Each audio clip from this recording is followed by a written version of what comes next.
Vamos a retomar, como dije, la secuencia del estudio de la carta a los tesalonicenses.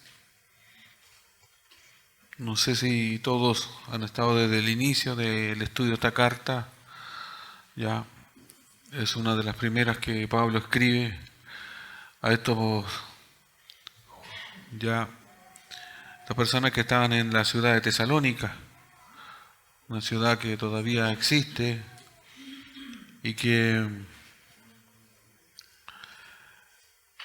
es un grupo de creyentes o que se hacen creyentes a la predicación de Pablo en un corto tiempo que él estuvo. Se dice que unos par de meses que él estuvo con ellos y que ellos reaccionaron al llamado o al mensaje del Evangelio de Jesucristo. Estos tesalonicenses, como dice la introducción, y lo vuelvo a repetir para los que no estuvieron al inicio, eran personas que estaban en una cultura extremadamente pagana, ya donde se adoraban y habían cultos a diosas, ¿cierto?, que eran prostitutas, que se pagaban sacrificios con acciones sexuales y todo eso en pos de los dioses que habían.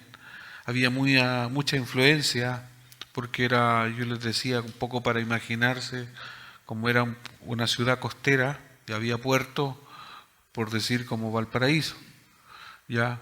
Entonces llegaban de todas las culturas. Aparte de eso, de ser una ciudad costera, Tesalónica, pasaba una vía, ¿ya?, por decir una carretera de comercio.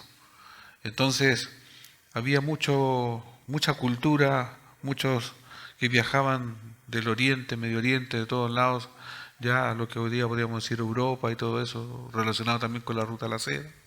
Entonces mucho comercio y todo eso también era de mucha influencia para los que vivían en Tesalónica.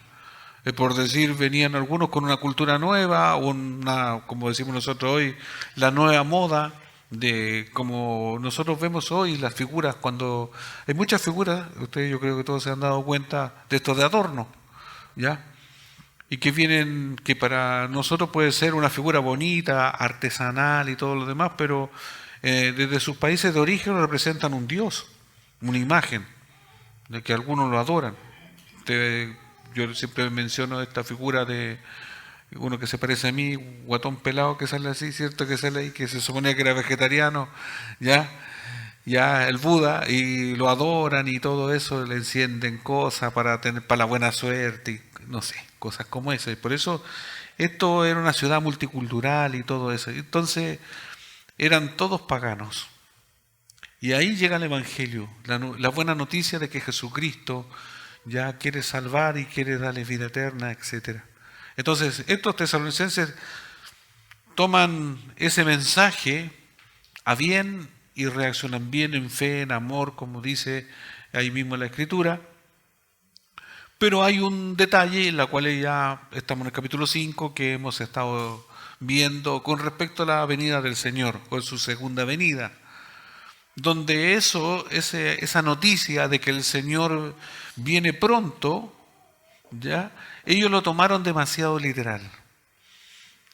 A añadir a eso, a lo mejor no sé si alcanzamos hoy a ver, pero vamos a ver aquí en el capítulo, entre el 4 y el 5, el verso del capítulo 5, o sea, el verso 4 o 5, vamos a ir viendo, o se deja ver también en la segunda carta, de que habían falsos maestros que empezaron a exacerbar este mismo hecho de que el Señor viene pronto. Y si, no sé, si a ustedes yo les puedo decir que el Señor viene pronto, más de alguno podría decir o interpretar en su mente que ese pronto puede ser mañana, y podría ser. Ya, como no hay fecha, una exactitud, porque el Señor no los dejó, entonces algunos empezaron a malinterpretar dentro del contexto de la iglesia, y a esos son los falsos maestros, a decirle y a señalarles que eso era literalmente pronto. Por lo tanto, algunos dejaron sus empleos, sus trabajos, y lo tomaron tan literal que empezaron y quedaron en la iglesia como ociosos sin trabajar. No hacían nada, porque como el Señor venía, ¿qué sentido tiene ir a trabajar si va a venir luego? Pero eso, como no fue tan así, Pablo en este caso tuvo que explicarles y darle el sentido de que el Señor sí viene, que no es una mentira, pero el día y la hora no, sino que ellos tenían que seguir animándose a seguir haciendo lo que estaban haciendo hasta cuando Él venga. Punto. ¿Ya? Ya no es responsabilidad de nosotros por decir, el Señor quiere que todo creyente, así como lo de Tesalónica, nos mantengamos haciendo lo que estamos haciendo el día de hoy. Si usted está estudiando, estudie. Si usted está haciendo esto, hágalo, pero siga perseverando en lo que usted está haciendo.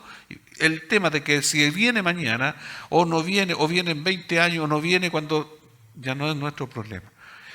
Que eso suceda cuando estemos vivos o no estemos vivos es responsabilidad del Señor, pero no porque no venga en el tiempo que se supone que yo estaba vivo, deja de ser un incumplimiento de su promesa, no es así, porque el Señor viene y como no dijo el día y la hora, no va a ser el Señor un llamado falso de que Él va a venir, sino que va a ser verdadero el día que venga, porque de Dios son sus tiempos. Dicho eso, vamos a leer del capítulo 5, 1 Tesalonicenses, verso 1 en adelante. Pero acerca de los tiempos y de las ocasiones, no tenéis necesidad, hermanos, que yo os escriba, porque vosotros sabéis perfectamente que el día del Señor vendrá así como ladrón en la noche, que cuando digan paz y seguridad, entonces vendrá sobre ellos destrucción repentina, como los dolores a la mujer encinta, y no escaparán. Mas vosotros, hermanos, no estáis en tinieblas, para que aquel día os sorprenda como ladrón, porque todos vosotros sois hijos de luz e hijos del día. No somos de la noche ni de las tinieblas, por tanto, no durmamos como los demás, sino velemos y seamos sobrios, pues los que duermen de noche duermen y los que se embriagan de noche se embriagan. Pero nosotros que somos del día, seamos sobrios, habiéndonos vestido de la coraza de fe y de amor y con la esperanza de la salvación como yelmo. Porque no nos ha puesto Dios para ira, sino para alcanzar salvación por medio de nuestro Señor Jesucristo, a quien murió por nosotros para que, ya sea que velemos o que durmamos, viviremos juntamente con Él. Por lo cual, animaos unos a otros y edificaos unos a otros, así como lo hacéis. Voy a tomar el tiempo de leer la otra versión. Esta es la versión internacional, que es un poquito más amigable para tener un poco más o darle más sentido a lo que acabo de leer. Es la misma versión, o sea, el mismo texto, pero en otra versión, que dice así: todos ustedes son hijos de la luz y del día, no somos de la noche ni de la oscuridad. Por lo tanto, no debemos dormirnos como los demás, sino mantenernos alerta y en nuestro sano juicio. Hay una variante, hay que estar consciente, por eso es un sano juicio. Dice, los que duermen de noche duermen y los que se emborrachan de noche se emborrachan. Nosotros que somos del día, por el contrario, estamos siempre en nuestro sano juicio, protegidos por la coraza de la fe y del amor y por el casco de la esperanza de salvación. Ahí cuando dice yelmo, ese es el casco. Pues Dios no nos destinó a sufrir el castigo, sino a recibir la salvación por medio de nuestro Señor Jesucristo. Él murió por nosotros para que en la vida o en la muerte vivamos junto con Él. Por eso, anímense y edifíquense unos a otros tal como lo viene haciendo. Ahí leí todas las dos versiones.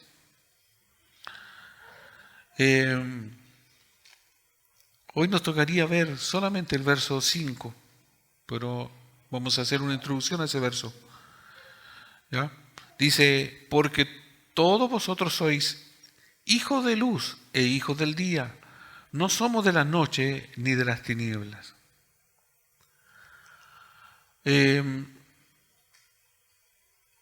Esta idea, los de luz y de las tinieblas, se va a dar mucho como una analogía, como una ilustración. En nuestro mundo hoy hay una mezcla diversa o hay una mezcla diversa de grupos étnicos, étnicos, culturas, idiomas, religiones y sistemas políticos. Aún así, a pesar de todas estas diferencias, solo hay dos clases de personas en este mundo, de acuerdo a la Biblia. ¿Ya? Hay creyentes e incrédulos, redimidos e irredentos, salvos y perdidos, hijos de Dios e hijos del diablo, quienes están en el reino de Dios y quienes están en el reino de las tinieblas, quienes están en Adán y quienes están en Cristo, quienes aman a Dios y quienes le odian, quienes van a la vida eterna y quienes van al castigo eterno, quienes estarán para siempre con el Señor y quienes estarán separados para siempre del Señor, o los santos y los muchos, o podríamos decir los pocos y los muchos. En este pasaje, Pablo contrasta las personas de la noche, incrédulos, con las personas del día, creyentes. Las personas de la noche se asocian con la oscuridad, el sueño y la embriaguez. Las personas del día con la luz, con estar alerta y la sobriedad. Podríamos decir que cuando la Biblia quiere ser muy clara, es muy clara y específica. Porque todos podemos saber que hemos experimentado momentos de oscuridad, un apagón de luz, ¿ya? Aunque ahora con la tecnología nunca quedamos como tan oscuras porque tenemos a lo mejor un dispositivo, un teléfono, una lámpara, LED y todas esas cosas, pero experimentar la oscuridad es algo que todos a lo mejor lo hemos vivido. De hecho, hay algunos que señalaron o definieron que la oscuridad es la ausencia de luz. Bueno, y si usted busca y quiere indagar más sobre la oscuridad, va a encontrar desde una definición filosófica, espiritual, es como la filosofía, podríamos decir, falta de conocimiento. Una persona que está en oscuridad es que le falta razonamiento o conocimiento, etcétera. En lo espiritual sería una persona que no conoce las cosas de Dios, como una definición simple. Entonces, estos pasajes y esta parte, Pablo, a través del Espíritu Santo, quiere ilustrar y hacer una diferencia entre dos comunidades o entre dos tipos de personas, entre los que son creyentes y en los que no lo son. Y va a definirlo, aunque a lo mejor puede sonar fuerte, entre los que están en la luz y los que están en las tinieblas o en la oscuridad. ¿Y qué pasa con esos dos tipos de personas? O los que están acá y los que están allá, ¿cierto? Es porque la idea central dentro de todo esto del capítulo es que Pablo dice que va a haber un día ya en que el Señor va a venir con juicio, con una destrucción terrible. ¿Y qué es lo que hace dentro de todo lo que yo estoy simplemente introduciendo, después lo vamos a ir viendo de manera particular? Es que Pablo les quiere tratar de dar la idea de que un grupo de estos se va a eximir del castigo. Los que están en luz se van a eximir o van a quedar exentos de ese castigo que viene sobre la tierra. Ese castigo que se llama la ira de Dios en su segunda venida, que viene a la tierra a castigar el pecado, pero de manera literal, que no es el juicio final. El Señor viene, hay que separar bien las cosas porque la Biblia lo dice. Y no es un invento de alguien, no, la Biblia está claro y aquí hace mención a eso.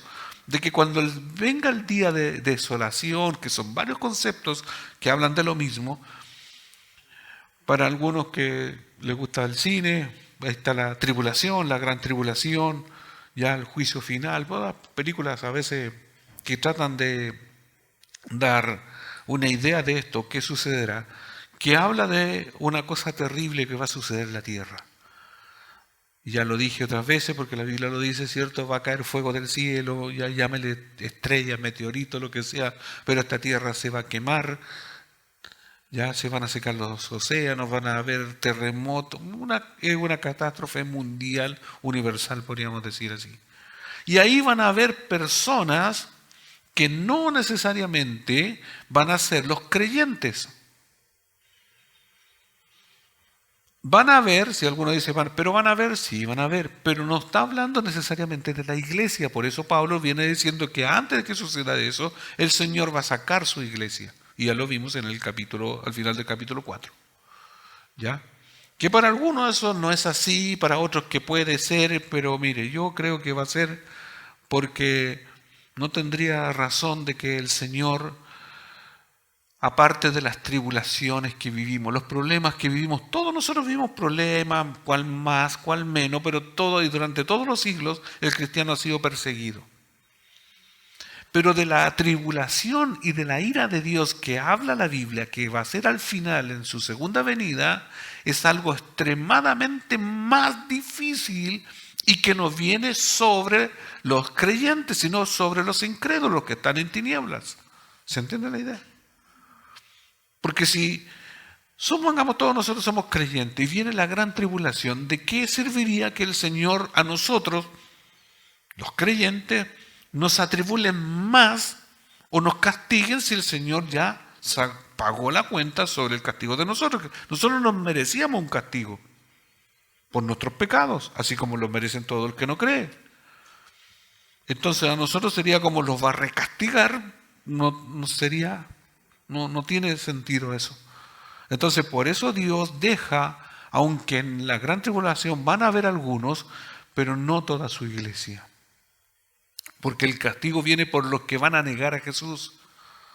Porque durante la gran tribulación van a matar a los creyentes. O sea, van a dejar de estar en esta tierra o de existir. Pero van a quedar solamente, o la mayoría de los no creyentes. Y sobre esos, y ya lo leímos en un pasaje, donde van a buscar la muerte y no la van a encontrar. ¿Por qué? Porque Dios quiere que eso experimenten la ira de Dios. Suena terrible, suena cruel, pero es así. ¿Por qué? Porque durante siglos los que se han resistido a Dios se han burlado de Dios. Y por decirlo así, han hecho lo que han querido. Han asesinado, han hecho... O sea, yo hablo de asesinar y de cuántas cosas terribles que usted se puede imaginar durante todo el tiempo, ya durante los sacrificios, cuando se quemaban los niños a sus supuestos dioses. Imagínense todas esas aberraciones y toda la maldad que usted cree que ha existido, ha visto, ha leído, todo eso que después esa maldad se va a incrementar y va a ser más que todavía, esa va a ser castigada en el día del juicio final, o sea, en su segunda venida, antes del juicio. Entonces, Pablo está alentando a los tesalonicenses de que ellos, los tesalonicenses, y también así nosotros que hoy día leemos esta carta, no vamos a estar en ese evento. ¿Ya? Y aquí hay una separación de dos grupos de personas, como yo lo dije. Los que están en la noche. Las personas de la noche se asocian siempre a la oscuridad, el sueño y la embriaguez. Y de manera lógica, y por eso les digo yo, tan simple y comprensible, que en la noche, ¿qué hacemos naturalmente nosotros? De manera natural. Dormimos, pues estamos con sueño, ¿cierto? De manera natural. Aunque algunos traen sueños de la noche y lo guardan para la mañana, para el día. Es un sarcasmo. Y normalmente cuando uno ve, cuando hay ciertas celebraciones, normalmente, en qué horario las personas se emborrachan? En la noche. ¿Ya? Y las personas del día, o cuando uno hace quehaceres del día, está como, ¿en qué sentido está? Uno está más lúcido, ¿cierto? Está alerta, está sobrio. Yo digo de manera general, porque también en el día van a haber personas no sobrias, etc. Ya. Pero ¿cuál es el punto que dice la Biblia? Nos vamos a enfocar y vamos a aclarar un poco esto, los del día y de la noche. Porque si nosotros pensamos, Cristo es la luz. Y ahí todos hemos a lo mejor escuchado ese texto de Juan, que después lo vamos a ver. Entonces, Cristo es la luz y el que está cerca de Él, podríamos decir, se ilumina. Mire qué simple, no hay mucho que pensar. Pero estas expresiones del día y la noche, o de la oscuridad, ya la luz, viene del Antiguo Testamento y ya se usaba como una expresión del Antiguo Testamento para separar este grupo de personas. Salmos 107, abran su Biblia en Salmos 107, versos 10 al 12. Tengan en cuenta que hoy vamos a hacer una leve explicación e introducción al verso 4 y 5. Sé que hay varios pasajes del Nuevo Testamento que hablan del día y la noche, pero vamos a verlo como un modo más explicativo, una forma más temática de este grupo de personas. Y también sirve esto que vamos a ver del día y la noche, de las personas que están en el día y los que están en la noche, también para hacer un autoanálisis. ¿Ya? Desde ya, aunque esto lo tenía como una pregunta más abajo en el tema, pero desde ya usted tiene que preguntarse, cuestionarse, ¿yo seré del día o seré de la noche? No que sea nochero, ¿ya? O porque tenga turno de noche, no estoy hablando de eso. Sino que si usted está en la luz o está en las tinieblas, refiriéndose a Cristo. Pregúntese. Hermanos, a veces a uno se le preguntan, yo seré. Mire, usted tiene que saber porque la Biblia le va a ayudar. Y estos pasajes también nos van a ayudar. Un hecho simple, el que está en la oscuridad va a tender a hacer las cosas que se hacen en la oscuridad, refiriéndose a la misma embriaguez. ¿Ya? Salmo 107, verso 10 al 12 dice, en la versión NTV, algunos estaban en oscuridad y en una profunda penumbra, presos del sufrimiento con cadenas de hierro. Se rebelaron contra la palabra de Dios, se burlaron del consejo del Altísimo. Por eso los doblegó con trabajo forzado. Cayeron y no hubo quien los ayudara. Aquí está hablando el texto sobre un grupo de personas que no se identifican en particular, pero dice, algunos estaban en oscuridad y en una profunda penumbra. Aparte de eso, dice, presos del sufrimiento con cadenas de hierro. Esto es una metáfora, ¿ya? Estos algunos estaban, aparte de estar oscuros, podríamos asociar, estaban en una prisión, en un calabozo, pero no, había ausencia de luz y aparte de eso estaban con cadenas. Y además de eso, dice sufrimiento. 11. Se rebelaron contra las palabras de Dios. Se burlaron del consejo del Altísimo. Por eso los doblegó con trabajo forzado, cayeron y no hubo quien los ayudara. Piense un poquito, eche su vida, la memoria hacia atrás, ¿ya? La palabra muchas veces hemos dicho que es como un espejo que muestra lo que somos en lo profundo de nuestro ser. ¿Cuántos de nosotros podríamos decir que estábamos en esta condición, estábamos en oscuridad, en una profunda penumbra? O sea, no distinguíamos del bien y del mal, pensábamos que hacíamos lo bueno, pero no lo hacíamos. ¿Cuántos estábamos presos de sufrimiento con cadenas de hierro? No, yo nunca he tenido problema con la ley, pastor, yo no he estado preso. Sí, pero a lo mejor estábamos presos con vicios, con depresiones. A lo mejor yo estaba preso por un mal hábito, un pecado. Estaba sumido en el alcohol, la droga, el sexo y todo lo que tenga que ver con depravación del hombre. Y yo estaba encadenado y no sabía, porque como estaba ciego, estaba en la penumbra, no sabía eso. Yo pensaba que estaba bien. Y cuando venía alguien me decía y me daba un consejo con respecto de decir, eso no te va a hacer bien, vas a destruir tu familia, te vas a destruir a ti mismo. Dios dice esta cosa y alguien se acercó por ahí, un como decimos nosotros, un canutito nos dijo que eso estaba mal, ¿ya? A veces en el trabajo, a veces en la universidad, a veces en cualquier lugar. Una canción, de repente, van en colectivo. Mire, salió algo que es un consejo de la palabra de Dios y ante ese consejo yo dije, esos son para los débiles. Yo estoy bien haciendo lo que... Y yo voy a hacer y yo tengo el control. Yo sé cuando salgo de esto. Y que lo que hacíamos, nos burlábamos del consejo de Dios. No, eso es para los débiles, para los hipócritas. Eso de andar canuteando y la iglesia es para los... No. Y nos burlábamos del consejo del Altísimo. ¿Y qué es lo que dice Dios? Por eso los doblegó, dice, con trabajo forzado, cayeron y no hubo quien los... Al burlarnos de Dios, Dios nos puso más peso.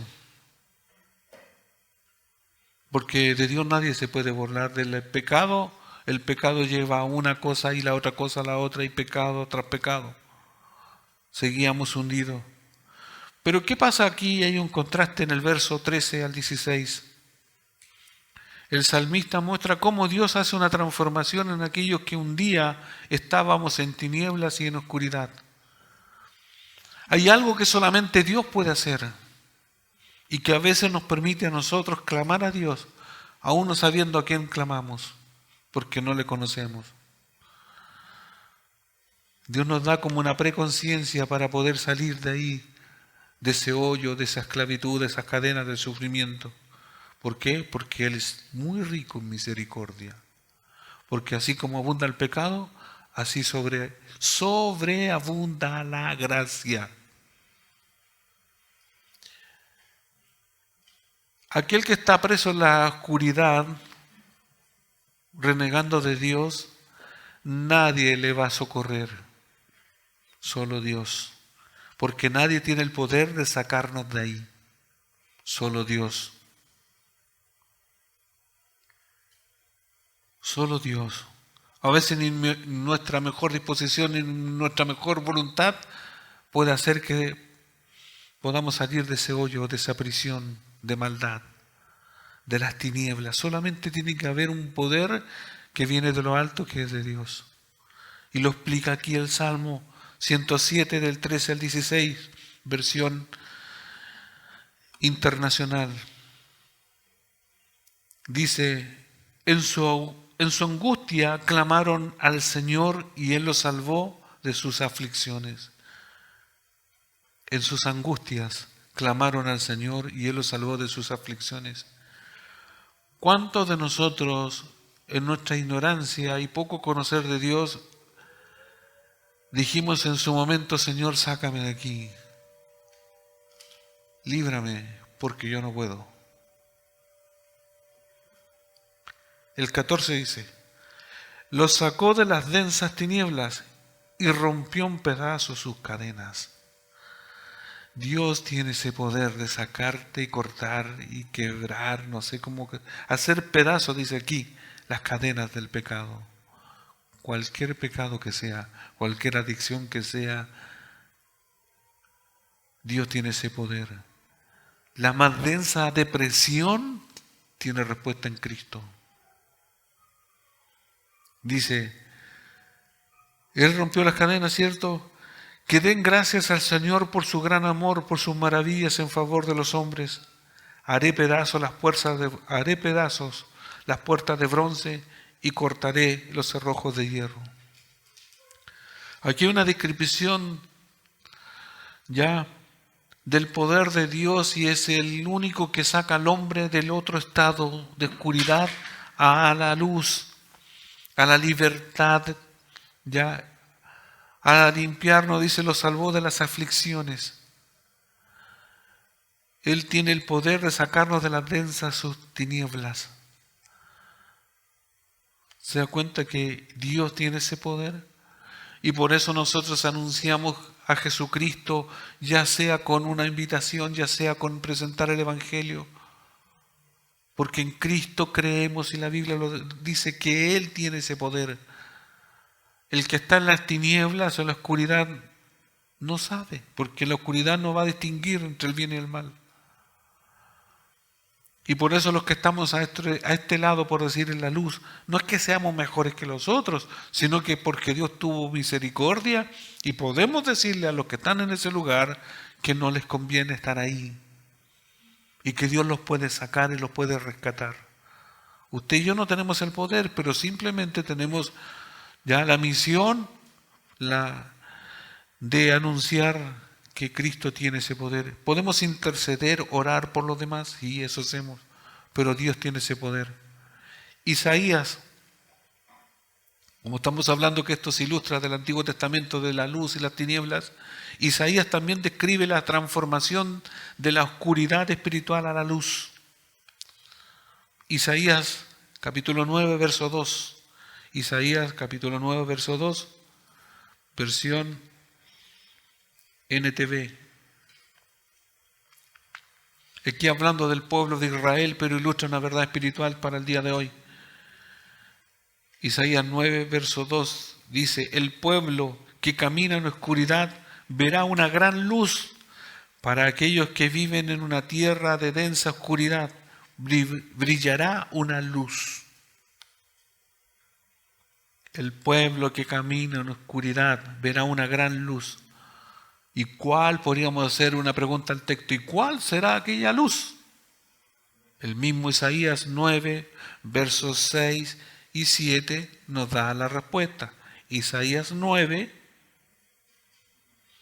del 6 al 7, da la respuesta. ¿Cuál será esa luz? Un texto muy conocido por nosotros. Este texto describe al Mesías, al Salvador. Dice: pues nos ha nacido un niño, un hijo se nos ha dado. El gobierno descansará sobre sus hombros y será llamado Consejero Maravilloso, Dios Poderoso, Padre Eterno, Príncipe de Paz. Su gobierno y paz nunca tendrán fin. Reinará con imparcialidad y justicia desde el trono de su antepasado David por toda la eternidad. El ferviente compromiso del Señor de los ejércitos celestiales hará que esto suceda. Este texto a la vez es una profecía que se cumple después en el Nuevo Testamento. ¿Y en quién se cumple? En Jesucristo. Zacarías, el padre de Juan Bautista, precursor del Mesías, profetizó sobre el Hijo. Lucas 1, versos 76 al 79, versión Reina Valera. Dios, desde los tiempos pasados o desde el Antiguo Testamento, ha dejado plasmado que el hombre necesita una luz, o que el hombre necesita ser sacado de la oscuridad. Por eso se lo dijo en Isaías, ¿cierto? Se lo dijo a los hebreos o los judíos, pero también nos dice a nosotros hoy. Por eso les decía en la introducción que leí que siempre han habido estas dos cosas, estas dos separaciones o estos dos estados, los que están en tinieblas y los que están en luz. Lucas dice: y tú, niño, profeta del Altísimo, serás llamado, porque irás delante de la presencia del Señor para preparar sus caminos, para dar conocimiento de salvación a su pueblo, para perdón de sus pecados, por la entrañable misericordia de nuestro Dios, con que nos visitó desde lo alto a la aurora, para dar luz a los que habitan en tinieblas y en sombra de muerte, para encaminar nuestros pies por camino de paz. Aquí está hablando, ¿cierto? Zacarías está profetizando sobre Juan el Bautista, que va a preceder a quien es la luz, para dar luz a los que habitan en tinieblas. Y obviamente que el que estaba, o cuando estábamos nosotros en tinieblas, no sabíamos que había una luz. O cuando la Biblia habla de cuando estábamos muertos, los muertos tampoco, en el estado de muerto nadie sabía esa inconsciencia que teníamos, pensando que estábamos conscientes. Otro registro sobre esto mismo, la luz y las tinieblas. Mateo registró el cumplimiento de la profecía del Antiguo Testamento, según la cual el Mesías sería una luz para su pueblo, pero también para los gentiles.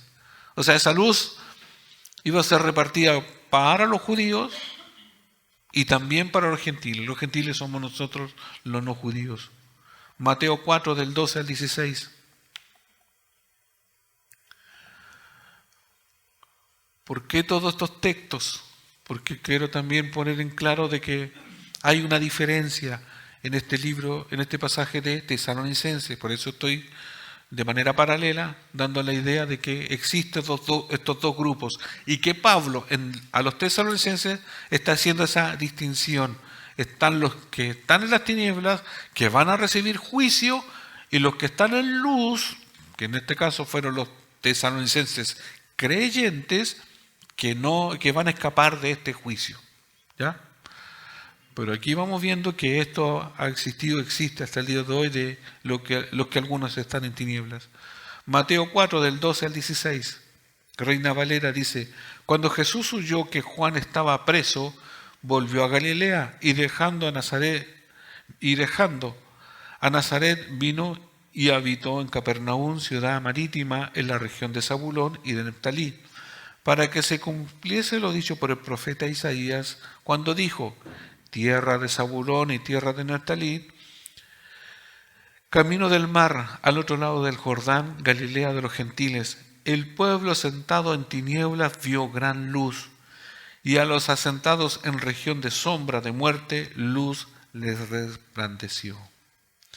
En el verso 16, si ustedes se dan cuenta, dice: el pueblo sentado en tinieblas vio gran luz, hablando del pueblo de Israel. Y después dice: y a los asentados en región de sombra, de muerte, luz les resplandeció. Este es otro grupo de personas que son los gentiles, los no creyentes. Para estos dos grupos de personas, ¿qué vieron? Al Mesías. De manera literal, en su tiempo de Jesucristo, cuando estuvo aquí en la tierra, Él caminó, habitó y fue esa luz que estuvo en medio de ellos. Alguien puede pensar: oh, qué privilegio más grande haber estado allí. Bueno, pero el mismo privilegio hoy lo tiene mediante la fe de que Cristo también está aquí. Y de que cuando usted abre este libro, que a veces parece confuso, de aquí también emana una luz. ¿En qué sentido? De que esto puede, el conocimiento de las Escrituras nos puede hacer dar el paso o el clamar para tener esa luz que es Cristo. Porque esto nos da la capacidad de entender que yo como pecador estoy en las tinieblas.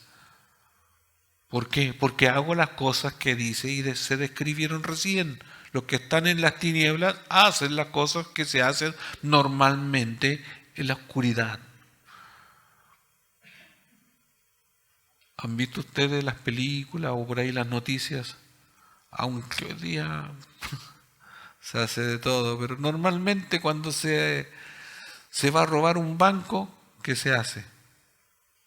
A lo mejor se hace en la noche, se hace un túnel y todas las cosas se hacen normalmente en la noche, no sé.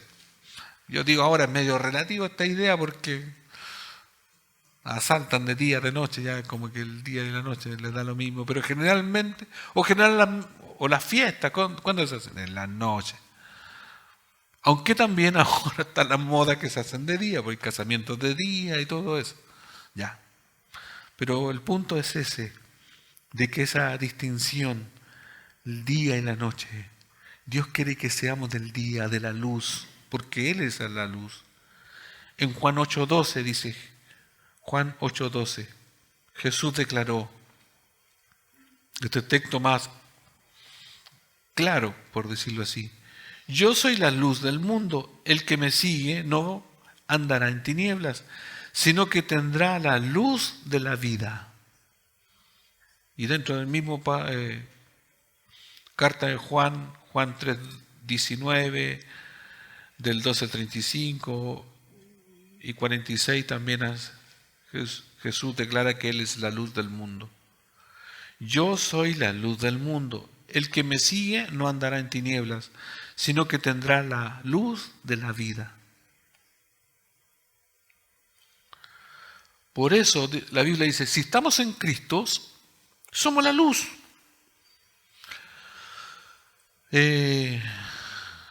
Nótese que nosotros somos esa luz, pero porque Él nos iluminó, porque Él nos trasladó, ¿ya? O porque Él, a través del Espíritu Santo, habita en nosotros. Por eso, por decir, iluminamos, ¿se entiende la metáfora? Lo aclaro porque cuando estaba estudiando esto, al tiro se me vino eso de... tú eres un ser, ¿has escuchado eso? Este es un ser de luz, y están así. No, tú eres un ser de luz, porque de repente como cristianos damos buenos consejos, porque los sacamos de la Biblia. De algunos místicos o místicas les dicen, no, este es como un ser de luz, como que vino de no sé qué luz, pero ya. La luz a lo que nosotros nos referimos tiene nombre, Jesucristo.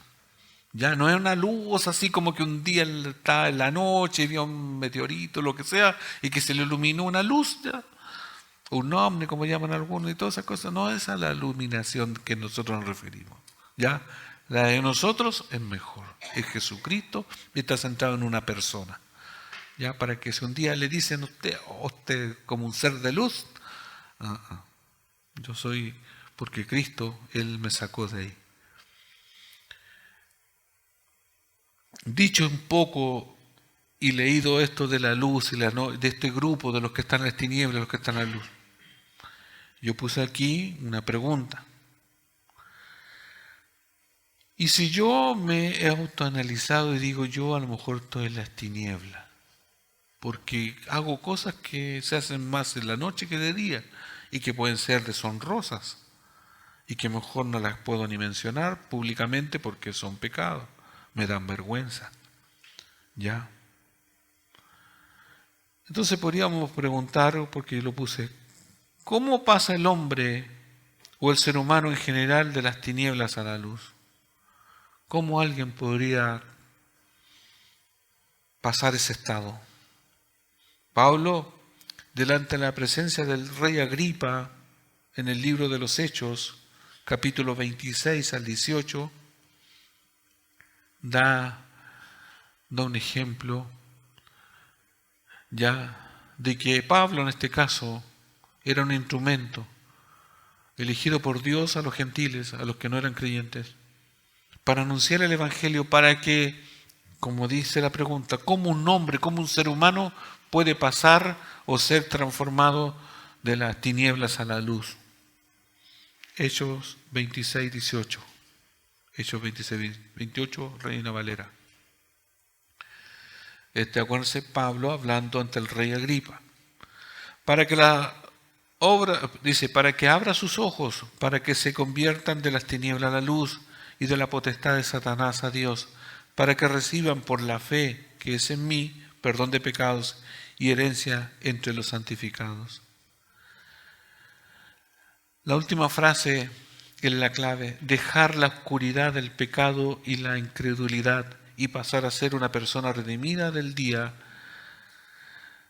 Se debe estar entre los santificados por la fe en Jesucristo. La fe puesta en Jesús. ¿Ya? La pregunta era, ¿cómo yo puedo, si a lo mejor me considero que estoy en tinieblas, cómo yo puedo pasar? A lo mejor, como decíamos en la ilustración del Antiguo Testamento, a lo mejor yo estoy preso en cadenas de pecado. A lo mejor estoy en una prisión de oscuridad.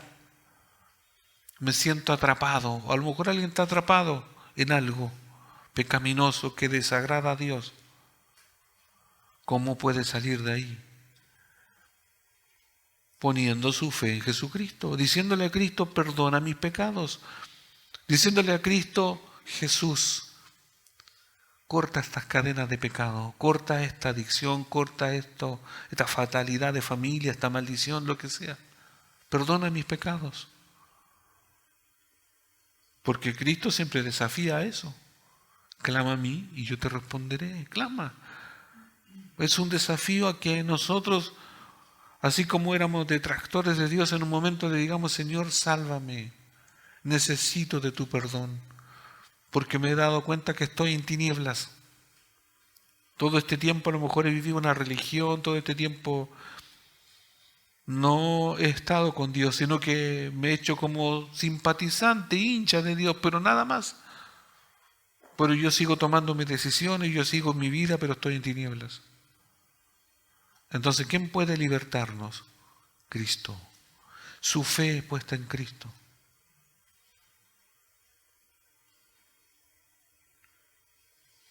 Quien pone su fe en Él, en Jesús, se ha librado de la potestad de las tinieblas y es automáticamente, yo digo automáticamente, instantáneamente trasladado del reino, es trasladado al reino de su Hijo amado. Eso dice Colosenses 1:13.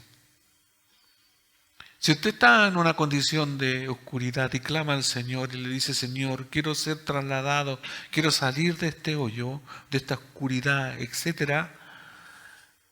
Si usted lo ha hecho con una fe genuina y no sabe nada más que lo que le estoy diciendo y que a lo mejor usted lo va a hacer o lo hace, créame que si lo hace de manera sincera, el Señor lo va a tomar y va a transformar su vida y va a ser trasladado de la densa oscuridad que estaba a una luz. Y no que va a haber una luz, y no que a lo mejor va a sentir una cosa en su cuerpo, que puede no sentir absolutamente nada. Porque esto no se trata de sentir, se trata de creer. Usted lo cree, lo dice y sucede. Y no es que sea ni mágico o no mágico, es así. Y progresivamente se va a dar cuenta que usted ya no quiere hacer lo que hacía antes. Que ya cuando quiere hacer algo no se va a deleitar en eso. Porque los que andamos en luz no nos deleitamos del pecado. Aunque podemos pecar o caer o recaer, pero ya no nos agrada. Sin embargo, el que está en tiniebla no puede salir y por lo tanto no puede ser libertado por sí solo. Efesios 5:8 dice, quienes en otro tiempo eran tinieblas, ahora son luz en el Señor. Dios los llamó de las tinieblas su luz admirable. Primera de Pedro 2:9. Nótese que en todo es Dios que hace este trabajo. Lo único que nos corresponde a nosotros es decirle a Dios, sácame de este lugar, me desagrada. No sé por qué sé, pero no es donde yo debo estar. Y el Señor hace lo otro, internamente desde lo interior de nuestro corazón. Entonces, vuélvese a preguntar, ¿estoy en luz o estoy en tinieblas? Como ya dije, si se responde que no está en luz, está en el otro lado. Si están en luz, tiene que andar como un hijo de luz, haciendo las obras del día, las cosas que nos avergüenzan. El propósito del apóstol a contrastar los salvos y los perdidos en este pasaje era consolar a los tesalonicenses. A pesar de las enseñanzas de Pablo durante su estadía en la ciudad, les preocupaba su futuro, ya que habían falsos maestros que intentaban engañarlos y exacerbaban sus temores. ¿Y de dónde saqué esta idea? Segunda de Tesalonicenses 2, del 1 al 3. Segunda de Tesalonicenses, está al lado en su hojita que sigue, dice. Segunda de Tesalonicenses 2, del 1 al 3. Se los leo en la versión NTV. Ahora, amados hermanos, aclaremos algunos aspectos sobre la venida de nuestro Señor Jesucristo y cómo seremos reunidos para encontrarnos con Él. Y aquí está, los falsos que decían, y por eso dice Pablo hace la corrección, no se dejen perturbar ni se alarmen tan fácilmente por los que dicen que el día del Señor ya ha comenzado. En el tiempo de Pablo, cuando estaban los tesalonicenses y a los que le escribe, habían algunos que habían dicho, el día del Señor ya comenzó. ¿Por qué? ¿Cuál era el fundamento? Aunque era una mentira. Porque ellos están viviendo una leve tribulación comparativa con la gran tribulación y con la venida de Dios en su juicio final. ¿Se entiende? O la ira de Dios. Ustedes saben que después, ¿cierto? En el tiempo que uno históricamente sabe que los cristianos eran quemados, se colocaban ¿cierto? En los caminos como antorchas, eran comidos por leones, todo el tipo de barbarie que hacían con los cristianos, eso es histórico y todos lo sabemos. Pero aún así, eso no era una tribulación extrema como la última que habla en la venida del Señor. ¿Ya? Entonces, los falsos maestros atribuían que la persecución que tenían los de Tesalónica era porque ya estaban en ese día ya del Señor. Y no es así. ¿Ya? Y ustedes saben que en algunas partes hoy en el mundo los cristianos son perseguidos, son quemados, son matados, son descuartizados. Toda la barbarie que se hace con los creyentes en algunas partes del mundo hoy, también algunos podrían interpretarlo como, ya ha venido la tribulación, el juicio de Dios, pero no, todavía no lo es. ¿Ya? Porque los falsos siempre quieren tener renombre. Los falsos siempre, por lo mismo dice la Biblia, son falsos y están en contra, están desvirtuando la fe de los creyentes. Entonces, esa era una realidad y por eso Pablo lo está animando, no le hagan caso a eso. ¿Ya? Si nosotros hoy vivimos circunstancias difíciles, son las que nos toca vivir, pero todavía no ha venido ese tiempo. Y Pablo por eso le dice, no les crean ni siquiera afirman, dice, ni siquiera si afirman haber tenido una visión espiritual, una revelación o haber recibido una carta supuestamente de nosotros. Eso es lo que dice 2 Tesalonicenses. ¿Cuánto algunos de hoy, falsos maestros, falsos pastores, dicen yo tuve una visión? Mire, usted en la noche, yo siempre digo el mismo ejercicio, póngasela un plato de poroto, cómase, no sé, 20 humitas en la noche, va a soñar una cantidad de cosas. Cuando uno está con la guatita llena, ya, esto biológicamente sucede, usted ya lo ha experimentado, ¿qué le pasa en la noche? Sueña pero con cualquier cosa. Mire, no tiene fin de lo que usted puede soñar. Entonces, supongamos que el pastor o yo vengo y sueño algo así. Una cosa media apocalíptica, porque vi una película un día, y hoy día yo le vengo, les digo y le cuento el sueño, y usted dice, y si yo le digo, no, mañana va a venir una nave y nos vaya a abducir a nosotros, y etcétera, lo van a tomar por cierto. Por eso Pablo le dice que no les crean a estos falsos, porque la Biblia no dice eso. Por eso cada uno de ustedes tiene una Biblia, aunque pueda haber variantes en las versiones, pero no cambia el fin. El Señor va a venir, pero no se sabe el día ni la hora. ¿Ya? Eso no lo sabe nadie. Que antes de eso van a haber ciertas cosas, sí, pero puede ser, es incierto. ¿Viene? Sí viene. Entonces, no se dejen engañar por los que dice, pues aquel día no vendrá hasta que haya una gran rebelión contra Dios y se dé a conocer el hombre de anarquía o de pecado, aquel que trae destrucción. O sea, antes de que todo suceda va a venir el anticristo y va a gobernar. Cuando el día del anticristo, cuando venga ese día, va a haber un personaje que habla la Biblia, que va a ser el único en toda la historia de la humanidad, que va a ser una paz, que todo el mundo va a quedar admirado y va a decir, ¿quién como este? descarten a Donald Trump porque paz no está haciendo, para nada, ¿ya? Ni todos los personajes que han habido, esos que están así, ni el Papa no sé cuándo. No, ninguno ha traído una paz conciliadora de todo, estamos hablando todo, hasta el día de hoy siempre están los de acá, con los de allá, con los de estos. No, todavía no hay paz. Entonces, antes de eso, le precede el anticristo. Por eso es antes de Cristo. Después viene el otro. Tenemos que viajar un poco, por eso hay que viajar un poco al contexto. ¿Qué sucedía con estos tesalonicenses? Por eso ellos estaban pasando problemas, ellos estaban siendo perseguidos. Por eso se mezclaba un poco esto de lo que le estoy diciendo. De que los sufrimientos parecían medio apocalípticos, medio del fin del Señor. Pero no lo eran.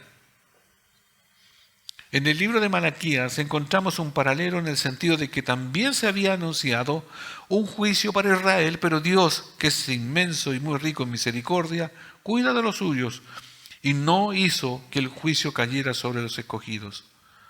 Malaquías 3, del 16 al 18. Hermanos, Dios, que es inmenso en misericordia y que lo vemos aquí ilustrado en Malaquías, el pueblo de Israel se portó mal y Dios le dijo que los iba a castigar. Sí, los castigó. Pero cuando quería Dios hacer que algunos de los mismos que habían sido castigados ser apartados para guardar un remanente, los guarda. ¿Se entiende? ¿Cómo va a preservar Dios a los suyos? Porque bien los podría destruir a todos. Pero aún así, en un caos o un castigo, en un juicio universal, usted tiene el diluvio universal. Aun cuando Dios quiso hacer que toda la tierra fuese destruida, ¿a quién deja? Algunos, como Noé y su familia. Siempre Dios deja un remanente. Siempre guarda a los suyos, por lo mismo. Aquí en Malaquías dice: los que temían al Señor hablaron entre sí, entonces Él los escuchó y les prestó atención. Entonces les escribió en su presencia un libro de memoria de aquellos que temen al Señor y honran su nombre. Y aquí Él dice: el día que yo actúe, ellos serán mi propiedad exclusiva, dice el Señor de los ejércitos. Tendré misericordia de ellos, como se compadece un hombre del hijo que le sirve, y ustedes volverán a distinguir entre el justo y el malvado, entre el que sirve a Dios y el que no sirve. De igual forma, Pablo tranquilizó a los creyentes de Tesalónica diciéndoles que no enfrentarían la ira de Dios, y lo podemos identificar con el uso del pronombre ellos. Vamos a Tesalonicenses capítulo 5, verso 3, dice: y cuando digan paz y seguridad, entonces vendrá sobre ellos destrucción repentina, dolores como la mujer encinta, etcétera, ¿cierto? ¿Y qué dice el verso 4? Mas vosotros, hermanos, no estáis en tiniebla para que aquel día os sorprenda como ladrón. ¿Se entiende? Están ellos, vosotros o nosotros. Dios a los suyos los preserva.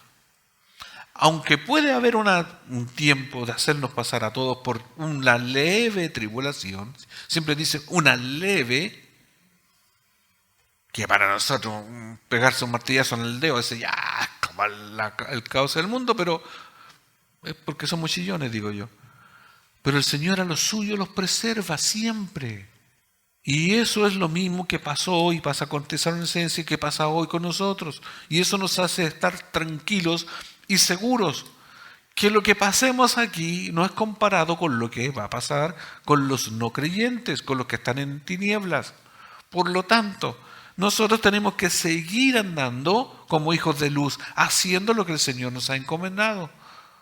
Al principio yo les leía, como decía, con ánimo, con diligencia, sigamos sirviendo al Señor. Entonces Pablo los alentó por medio de una serie de contrastes entre las personas de la noche y las del día.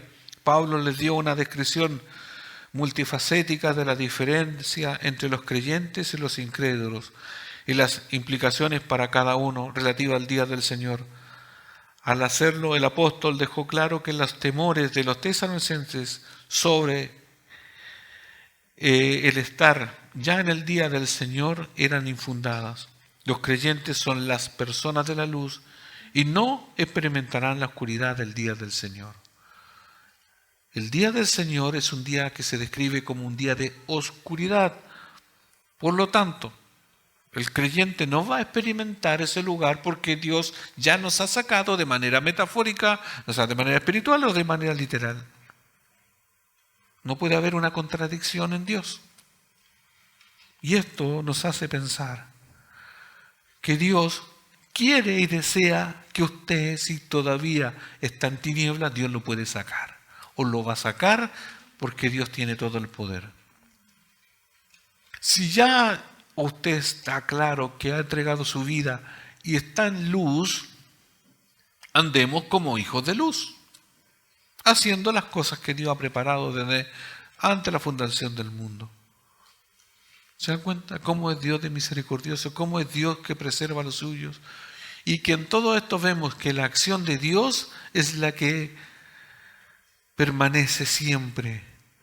Aunque nosotros a veces no queremos, aunque nosotros no tengamos las fuerzas, aunque estemos cansados, Él siempre tiene la iniciativa y siempre Él tiene el poder. Ahora simplemente usted déjese llevar en las manos del Señor. Es que pastor, yo tengo esto, es que pastor me falta lo otro, pero déjese llevar, porque ya usted estando en luz lo tiene todo, tiene a Cristo. Hermanos, si como decía al inicio de la introducción de los cánticos, cuando se lee Romanos 8, ni lo alto ni lo profundo, miren, y el caso más extremo es, si usted se muere, sigue vivo, sigue viva.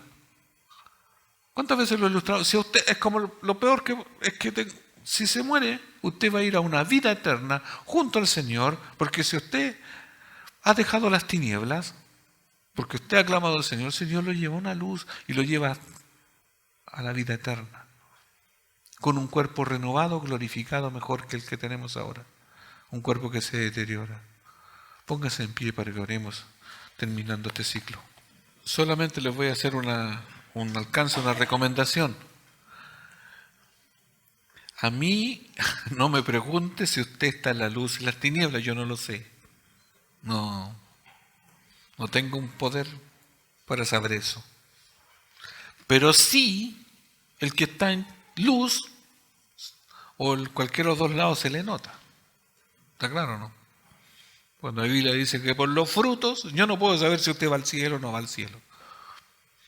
Pero ¿cómo se distingue una persona que está en luz? Hace cosas de los que están en la luz. O sea, no practican pecado. O si practica un día un pecado, cae en un pecado, lo confiesa, se arrepiente y sigue adelante. Porque todos tropezamos, todos pecamos, pero seguimos adelante. Pero no hay un deleite en ese pecado. Y ahí uno puede meramente distinguir, pero uno se puede equivocar al definir, mire, yo creo que los que están por este lado son... No, y porque el abre, mire, no me mezclen con esas cosas. El comportamiento muchas veces dice que uno es de luz. ¿Ya? El hablar. Usted es un mentiroso, grosero, empedernido. Bueno, antes podía haber sido así, o antes éramos así. Pero si ahora dice, no, yo llevo 10 años en la iglesia, pero todavía hablo todas esas groserías y miente y roba, etcétera, se emborracha a veces que puede. Créame que más lo describe el que está en tinieblas. ¿Se entiende un poco? Más simple, ¿a dónde? Pero si ahora usted practica todo eso, pero quiere salir, dígale al Señor, sácame de este lugar, porque creo que estoy en el otro lado. ¿Ya? Y eso lo hace cada uno delante del Señor. Cierre sus ojos. Padre, damos gracias, Señor, porque creo que usted nos ilustra entre estos dos grupos, donde, Señor, siempre yo le doy gracias porque los que estamos en la luz no nos merecíamos, Señor, porque tampoco teníamos el poder de salir de ahí. Gracias por el gran amor y gracias porque usted está extendiendo su mano para los que hoy todavía están en tinieblas. Sé que usted tiende su mano, está presto a perdonar y está presto a recibir a aquel que quiere salir de esa oscuridad. Obre, Señor, en los corazones de aquellos. Solo usted tiene ese poder. Señor, para nosotros va a ser una alegría, porque hay un contentamiento cuando un pecador se arrepiente. Hay contentamiento en los cielos, ¿cómo no va a haber en nosotros cuando vemos una vida transformada por su poder? Señor, que eso sea así. Y para que, Señor, ayúdenos a tener contentamiento de seguir haciendo sus obras de evangelismo, Señor, de predicar la palabra, porque estamos en luz y porque queremos que aquellos familiares, los vecinos, los que están alrededor de nosotros, salgan de ese lugar. Señor, en su gracia soberana, permítanos, Señor, seguir actuando en luz y haciendo su voluntad. A usted sea la honra y la gloria, en el nombre de Jesús. Amén.